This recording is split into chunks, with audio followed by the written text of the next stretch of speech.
നമസ്കാരം, ഞാൻ ജോബി ചോന്നുകൊണ്ട് ഞാൻ നിൽക്കുന്നത് ഇരിങ്ങാലക്കുടിയാണ് കേട്ടോ. ക്രൈസ്റ്റ് കോളേജിന്റെ മുമ്പിലാണ്. എന്താ പരിപാടി? ഒരു വീഡിയോ എടുക്കാനാ.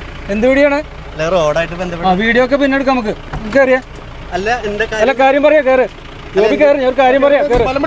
അതല്ല കാര്യം പറയാം. കയറി. എങ്ങടെ കൊണ്ടുപോണ്? അത് പറയണ്ട സാറേ, അങ്ങനെ കൊണ്ടുപോകാൻ പറ്റുമോ? ഒക്കെ പറയാ ജോബി, കാര്യങ്ങളൊക്കെ അറിയുന്ന ആളല്ലേ.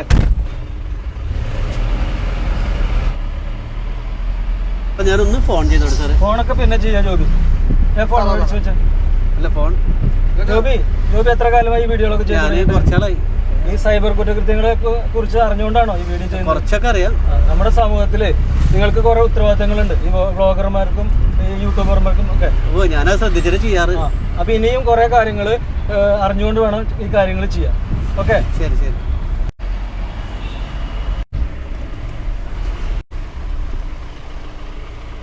ജോബി വായോ. തൃശ്ശൂർ റൂറൽ SP ഓഫീസിനോട് ചേർന്നുള്ള സൈബർ പോലീസ് സ്റ്റേഷൻ്റെ മുമ്പിലാണ് നിൽക്കുന്നത് കേട്ടോ. ഈ പോലീസുകാരെ കൊണ്ട് ഭയങ്കര ശല്യമായിക്കൊണ്ടിരിക്കുകയാണ്. ഏത് രീതിയിലാണ് ഇവർ നമുക്ക് ശല്യമാവണമെന്നുള്ളത് നമുക്ക് ആ പോലീസുകാരോടൊന്ന് ചോദിക്കാം കേട്ടോ. വായോ. അപ്പോൾ സാറുമാർ ഇവിടെ ഇരിക്കുന്നുണ്ട്. സാർ നമസ്കാരം. ജോബി ഇരിക്കും. അതായത് പോലീസുകാർ ഇപ്പോൾ ഭയങ്കര ശല്യമായിക്കൊണ്ടിരിക്കുകയെന്ന് പറഞ്ഞ ആൾക്കാർക്ക് അത് ഏത് രീതിയിലത്? പോലീസുകാരല്ല ശല്യം. ഇപ്പൊ ഞങ്ങൾ അനുഭവിച്ചുകൊണ്ടിരിക്കുന്നത് സൈബർ ക്രൈമിന്റെ ദൂഷ്യവശം എന്ന് വെച്ചാൽ ഇവിടുത്തെ ആൾക്കാരുടെ പൈസ ഇഷ്ടം പോലെ നഷ്ടപ്പെട്ടുകൊണ്ടിരിക്കുകയാണ്. നമ്മുടെ ഈ ജില്ലയിൽ തന്നെ കഴിഞ്ഞ ഒരു 6 മാസം കൊണ്ട് ഒരു 17 കോടി രൂപയോളം പോയിട്ടുണ്ട്. അന്നേരം അതൊരു ഇൻഫോർമേറ്റീവായിട്ടൊരു വീഡിയോ ജോബി ചെയ്യാൻ വേണ്ടിയാണ് നിങ്ങളെ വിളിച്ചു വരുത്തിയത്. ഇവിടെ എത്തിച്ചു അല്ലേ?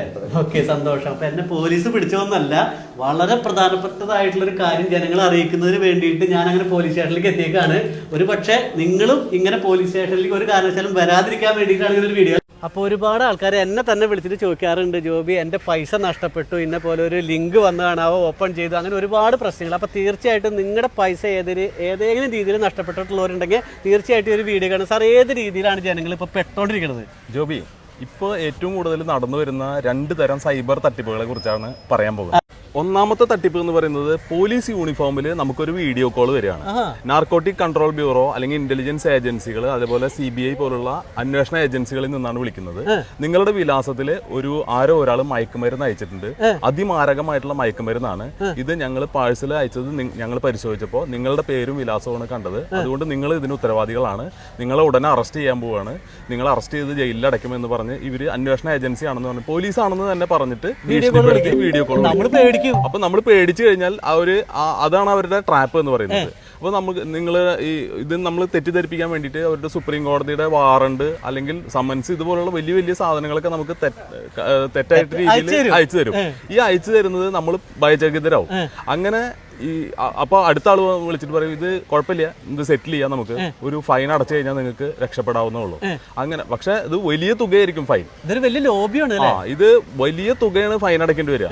പക്ഷെ നമ്മൾ അറസ്റ്റ് ചെയ്യുന്നതിനേക്കാൾ നല്ലത് ഇത് ഫൈൻ അടച്ചിട്ട് രക്ഷപ്പെടുകയല്ലേ എന്ന് വിചാരിച്ചിട്ട് ഈ ഇരകള് വിക്ടിം പണം കൊടുക്കാനായിട്ട് നിർബന്ധിതരാവും. അങ്ങനെ ഒരുപാട് പൈസ ഇപ്പൊ പോകുന്നുണ്ട്. ഇപ്പൊ സൈബർ കുറ്റവാളികളുടെ ഏറ്റവും ലേറ്റസ്റ്റ് തട്ടിപ്പുകളിൽ ഒന്നാണ് ഇതാണ്. നിങ്ങൾ ഈ വിവരം പുറത്ത് ആരോടെങ്കിലും പറയുകയോ അല്ലെങ്കിൽ നിങ്ങൾ പുറത്തേക്ക് ഇറങ്ങുകയോ ചെയ്താൽ നിങ്ങളെ തീർച്ചയായിട്ടും അറസ്റ്റ് ചെയ്യും, നേരിട്ട് വന്ന് അറസ്റ്റ് ചെയ്യും. അതുവരേക്കും നിങ്ങൾ ഇപ്പോൾ വിർച്വൽ അറസ്റ്റിലാണ് എന്നാണ് കുറ്റവാളി സൈബർ തട്ടിപ്പുകാരൻ നമ്മളെ പേടിപ്പിക്കുന്നത്. ഇതൊക്കെ കണ്ടിട്ട് നമ്മൾ കേട്ട് നമ്മൾ ആരായാലും പേടിച്ചു പോകും. രണ്ടാമത്തെ തരം തട്ടിപ്പ് എന്ന് പറയുന്നത് ഷെയർ ട്രേഡിംഗ് ആപ്പാണ്. ഈ ഷെയർ ട്രേഡിംഗിൽ നിക്ഷേപം നടത്തി കഴിഞ്ഞാൽ വൻ തുക ലാഭം ലഭിക്കും എന്ന് പറഞ്ഞിട്ട് നമുക്ക് ഒരു വാട്സപ്പ് സന്ദേശം അയക്കും. അതിനെ തുടർന്ന് അവർ നമ്മളൊരു ഗ്രൂപ്പിലേക്ക് ചേർത്തുന്നു. ഈ ഗ്രൂപ്പിൽ നിറച്ച് അവരുടെ ആളുകളായിരിക്കും. അവര് ചെറിയ തുക നിക്ഷേപിച്ചിട്ട് വലിയ തുക തിരിച്ചു കിട്ടിയതായിട്ട് ആ ഗ്രൂപ്പിലെ മെമ്പർമാരൊക്കെ പരസ്പരം പറഞ്ഞ് പ്രചരിപ്പിക്കും. ഇതിൽ വീണ് പോകുന്ന നമ്മുടെ വിക്ടിം അതിൽ പണം നിക്ഷേപിക്കുകയും ഇരട്ടി തുക ലഭിച്ചതായിട്ട് അവരുടെ ആപ്പിൽ കാണിക്കുകയും ചെയ്യും. അത് അവര് തന്നെ ഉണ്ടാക്കിയിട്ടുള്ള ഒരു കൃത്രിമ ആപ്പാണ്. അത് വിശ്വസിച്ചിട്ട് നമ്മുടെ ആളുകള് വീണ്ടും പണം നിക്ഷേപിക്കുകയും അത് ഇരട്ടിയിലധികം തുക കിട്ടിയതായിട്ട് ആപ്പിൽ തെളിഞ്ഞു കാണുകയും ചെയ്യും. അപ്പൊ നമ്മളൊക്കെ അതിൽ സന്തോഷിക്കും, വീണ്ടും നിക്ഷേപിക്കും. പക്ഷെ അത് പിൻവലിക്കാൻ കഴിയില്ല. പിൻവലിക്കണമെങ്കിൽ അവർ പറയും വീണ്ടും ടാക്സ് അടയ്ക്കണം, അല്ലെങ്കിൽ വലിയ തുക ടാർഗറ്റ് ഏതെങ്കിലും തുക തന്നാലേ ഇത് വീണ്ടും നിക്ഷേപിച്ചാലേ അത് പണം പിൻവലിക്കാൻ കഴിയുള്ളൂ. വീണ്ടും നമ്മൾ പെടുത്തിക്കൊണ്ടിരിക്കും. അങ്ങനെ കോടിക്കണക്കിന് രൂപയാണ് ഈ അടുത്ത കാലത്ത് പലരുടെയും നഷ്ടപ്പെട്ടത്. എവിടെ? നമ്മുടെ തൃശ്ശൂർ പോയിട്ടുണ്ട്. അതെ, തൃശ്ശൂർ ഏറ്റവും ലേറ്റസ്റ്റ് ആയിട്ട് 1,10,00,000 രൂപ വരെ പോയ ഒരു കേസുണ്ട്, ഒരു സിംഗിൾ ഒരു പേഴ്സന്റെ കയ്യിൽ. നമ്മൾ എത്രയൊക്കെ പോയാലും പഠിക്കണില്ല എന്നുള്ളതാണ് അല്ലേ? അല്ല, പഠിക്കാനായിട്ട് സൈബർ തട്ടിപ്പുകാർ അനുദിനം അവരുടെ ടെക്നിക്കുകൾ മാറ്റിക്കൊണ്ടിരിക്കും.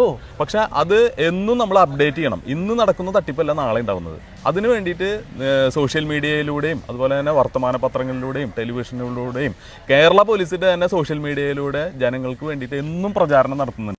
നമ്മൾ ഓരോ ദിവസം പത്രമാധ്യമങ്ങളിൽ കൂടെ കണ്ടുകൊണ്ടിരിക്കുന്നത് തട്ടിപ്പിന്റെ വാർത്തകളാണ്. സാധാരണക്കാരായിട്ടുള്ള ആൾക്കാർ മുതൽ ഉയർന്ന വിദ്യാഭ്യാസമുള്ള ആൾക്കാർക്ക് വരെയാണ് പൈസ പോയിക്കൊണ്ടിരിക്കുന്നത്. അപ്പൊ ഇങ്ങനെ പോയി കഴിഞ്ഞു കഴിഞ്ഞാൽ എന്താ ചെയ്യണ്ടേ? കേരളത്തിലെ എല്ലാ ജില്ലകളിലും സൈബർ ക്രൈം പോലീസ് സ്റ്റേഷൻ ഉണ്ട്. കൂടാതെ കേരളത്തിലെ ഏത് പോലീസ് സ്റ്റേഷനിലേക്കും നിങ്ങൾക്ക് വിളിച്ച് ചോദിക്കാം, ഇങ്ങനൊരു ലിങ്ക് വന്നിട്ടുണ്ട്, അല്ലെങ്കിൽ ഇങ്ങനൊരു വീഡിയോ കോൾ വന്നിട്ടുണ്ട്, ഞങ്ങൾ എന്ത് ചെയ്യണം എന്ന് ധൈര്യമായിട്ട് എല്ലാവർക്കും വിളിക്കാം. 24 മണിക്കൂറും വിളിക്കാം. അത് വിളിച്ചു കഴിഞ്ഞാൽ അതിനുള്ള ഉത്തരം പോലീസ് നൽകും. മാത്രമല്ല, ഇനി അബദ്ധവശാൽ പണം നിക്ഷേപിച്ച് പണം നഷ്ടപ്പെട്ടു പോയെങ്കിൽ 1930 1930 ഈ നമ്പറിലേക്ക് വിളിക്കുക. നിങ്ങൾ സൈബർ തട്ടിപ്പിൽ പെട്ടുപോയി, നിങ്ങളുടെ പണം നഷ്ടപ്പെട്ടു എന്ന് നിങ്ങൾക്ക് മനസ്സിലാകുന്ന ആ നിമിഷം തന്നെ ഒരൊറ്റ മണിക്കൂറിനുള്ളിൽ നിങ്ങൾ 1930 വിളിച്ച് പറയുകയാണെങ്കിൽ നഷ്ടപ്പെട്ട തുക തിരിച്ചെടുക്കാൻ വളരെ എളുപ്പമാണ്. എത്ര സമയത്തിനുള്ളിൽ? 1 മണിക്കൂർ. അതിനെയാണ് ഗോൾഡൻ അവർ എന്ന് പറയുന്നത്. അപ്പൊ അതുകൊണ്ട് എത്ര തുക നഷ്ടപ്പെട്ടാലും, വലിയ തുകയാവട്ടെ ചെറിയ തുകയാവട്ടെ, നിങ്ങൾ 1930 വിളിച്ച് പറയുകയോ cybercrime.gov.in എന്ന സൈബർ ക്രൈം റിപ്പോർട്ടിംഗ് പോർട്ടലിൽ അറിയിക്കുകയോ ചെയ്തു കഴിഞ്ഞാൽ ഇത് ഒരു കേസായിട്ട് രജിസ്റ്റർ ചെയ്യുകയും പണം തിരിച്ചു ലഭിക്കാനുള്ള സാധ്യത വളരെ കൂടുതലാണ്. അപ്പോൾ സൈബർ തട്ടിപ്പിൽ പെടാതിരിക്കുന്നതിന് വേണ്ടിയിട്ട് വ്യാപകമായിട്ടുള്ള പ്രചരണ പ്രവർത്തനങ്ങളാണ് കേരള പോലീസ് നടത്തുന്നത്. അതിൽ സോഷ്യൽ മീഡിയ ഇൻഫ്ലുവൻസേഴ്സ് ഉണ്ട്, അതുപോലെ തന്നെ പത്രമാധ്യമങ്ങൾ. അതിന്റെ ഭാഗമായിട്ടാണല്ലോ ഞാൻ വന്നത് ഇവിടെ തന്നെ. അതെ, അപ്പോൾ പത്രമാധ്യമങ്ങളിലൂടെ അതുപോലെ തന്നെ ബാങ്കിങ് ഇടപാടുകാർക്ക് വേണ്ടിയിട്ടുള്ള പ്രചരണ പരിപാടികൾ നടത്തുന്നുണ്ട്. തദ്ദേശ സ്വയംഭരണ സ്ഥാപന പ്രതിനിധികൾക്ക് വേണ്ടിയിട്ടുള്ള പ്രചരണ പരിപാടി നടത്തുന്നുണ്ട്. അപ്പോൾ കേരള പോലീസിന്റെ ഇത്തരം പ്രചരണ പരിപാടികൾ എല്ലാവരും കാണണം. അതുപോലെ തന്നെ സൈബർ തട്ടിപ്പിൽ നിന്ന് ഇത് രക്ഷിക്കുന്നതിന് വേണ്ടി സമൂഹത്തെ ഒന്നടങ്കം ബോധവൽക്കരിക്കുന്നതിനുള്ള കേരള പോലീസിന്റെ ഈ പ്രചരണ പ്രവർത്തനങ്ങളിൽ നിങ്ങൾ എല്ലാവരും പങ്കാളികളാണെന്ന് അപേക്ഷിക്കുന്നു. തീർച്ചയായിട്ടും എത്രയൊക്കെ നമ്മൾ കേട്ടാലും ഞാനടക്കമുള്ള മലയാളികൾ ഓരോ ദിവസവും ഓരോ പ്രശ്നങ്ങളിൽ പോയി പെട്ടുകൊണ്ടിരിക്കുകയാണ്. തീർച്ചയായിട്ടും ഇവർ പറയുന്ന കാര്യങ്ങൾ കൃത്യമായിട്ട് പാലിക്കുകയാണെങ്കിൽ ഒരു പക്ഷേ നമ്മുടെ സ്വത്തിനും അതേപോലെ നമ്മുടെ ജീവനും ഒക്കെ സുരക്ഷിതം ഉണ്ടാവും. നമ്മൾ കഷ്ടപ്പെട്ട് ഉണ്ടാക്കിയ ആ ഹാർഡ് ഏൺഡ് മണി നഷ്ടപ്പെടാതെ സൂക്ഷിക്കും. അപ്പോൾ ഇതുമായി ബന്ധപ്പെട്ട് കൂടുതൽ കാര്യങ്ങൾ പറയാനായിട്ട് തൃശ്ശൂർ SP സാറ് നമ്മളോട് ഉണ്ട്. സാർ, എത്രത്തോളം ആളുകൾക്ക് പൈസ നഷ്ടപ്പെട്ടിട്ടുണ്ട്? നമുക്ക് ഈ വർഷം 2024 ജൂൺ 30 വരെ 1020 പരാതികൾ കിട്ടിയിട്ടുണ്ട് NCRP പോർട്ടൽ. അതിൽ നിന്ന് 173 കേസുകൾ നമ്മൾ രജിസ്റ്റർ ചെയ്തിട്ടുണ്ട്. ബാക്കിയുള്ള പരാതികളിൽ നമ്മൾ ഉചിതമായ നടപടി സ്വീകരിച്ചിട്ട് ക്ലോസ് ചെയ്തിട്ടുണ്ട്. ഈ 123 കേസുകളിൽ ഏകദേശം 2 കോടി രൂപ ഫ്രീസ് ആയിട്ടുണ്ട്. അപ്പോൾ അതിനുശേഷം നമ്മൾ ഈ പണം അവർക്ക് തിരിച്ച് ലഭിക്കാനുള്ള ഒരു നടപടി നമുക്ക് സ്വീകരിക്കുന്നതാണ്. ഉണ്ട് അല്ലേ? അതെ. ഇനി ഏതെങ്കിലും നമ്പറിൽ ബന്ധപ്പെട്ട് കഴിഞ്ഞാൽ നമുക്ക് ഈ പൈസ പോയി കഴിഞ്ഞാൽ തിരിച്ച് കിട്ടാവുന്ന നമ്പർ? അത് actually national help line number 1930 ആണ് cyber crime help line number. എന്തെങ്കിലും തട്ടിപ്പായി കഴിഞ്ഞാൽ ഗോൾഡൻ അവർ വിതിൻ 1 അവറിനകത്ത് ഈ നമ്പറിലേക്ക് വിളിച്ചു കഴിഞ്ഞാൽ ആ അമൗണ്ട് ഫ്രീസ് ചെയ്യാൻ പറ്റും. ശരി. അതെ. ഉണ്ട്. അപ്പോൾ 1930 വിളിച്ചു കഴിഞ്ഞാൽ, പ്രത്യേകിച്ച് ഗോൾഡൻ അവറിനകത്ത് വിളിച്ചു കഴിഞ്ഞാൽ NCRP പോർട്ടൽ വഴി ഈ അമൗണ്ട് ഫ്രീസ് ചെയ്ത് ആ അക്കൗണ്ടിൽ തന്നെ നമുക്ക് സൂക്ഷിക്കാൻ പറ്റും. അതിനുശേഷം പോലീസ് സ്റ്റേഷൻ മുഖാന്തരം നമുക്ക് നടപടി കംപ്ലീറ്റ് ചെയ്ത് ആ പൈസ തിരിച്ച് ലഭിക്കും. ഓക്കെ, എന്തായാലും വളരെ സന്തോഷം. കാരണം വെച്ചാൽ നമ്മൾ ഏതെങ്കിലും തട്ടിപ്പിൽ പോയി പെടാതെ അതിനു മുമ്പ് തന്നെ നമ്മുടെ പൈസയൊക്കെ സുരക്ഷിതമാക്കുക. പക്ഷേ എല്ലാവരും ഇത് എന്തെങ്കിലും ഇഷ്യൂ ഉണ്ടെങ്കിൽ 1930 വിളിച്ചു കഴിഞ്ഞാൽ നമുക്ക് തീർച്ചയായിട്ടും ഈ ഒരു ഇഷ്യൂ നമുക്ക് കൺട്രോൾ ചെയ്യാൻ സാധിക്കും. ഓക്കെ, അപ്പോൾ വളരെ സന്തോഷമുണ്ട്. അപ്പോൾ ഇതേപോലെ നല്ല വീഡിയോ ആയിട്ട് വരുന്നതായിരിക്കും.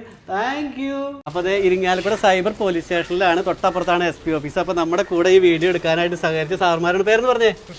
ഇവിടെ മണി, എല്ലാവരും ഒറ്റയടിക്ക് കഴിഞ്ഞപ്പോൾ വളരെ നന്ദിയുണ്ട് നിങ്ങളോട്. ഇവരെയൊന്ന് പരിചയപ്പെടുത്തേണ്ടതായിട്ടൊരു കാര്യമുള്ളത് കൊണ്ടാണ്. Thank you.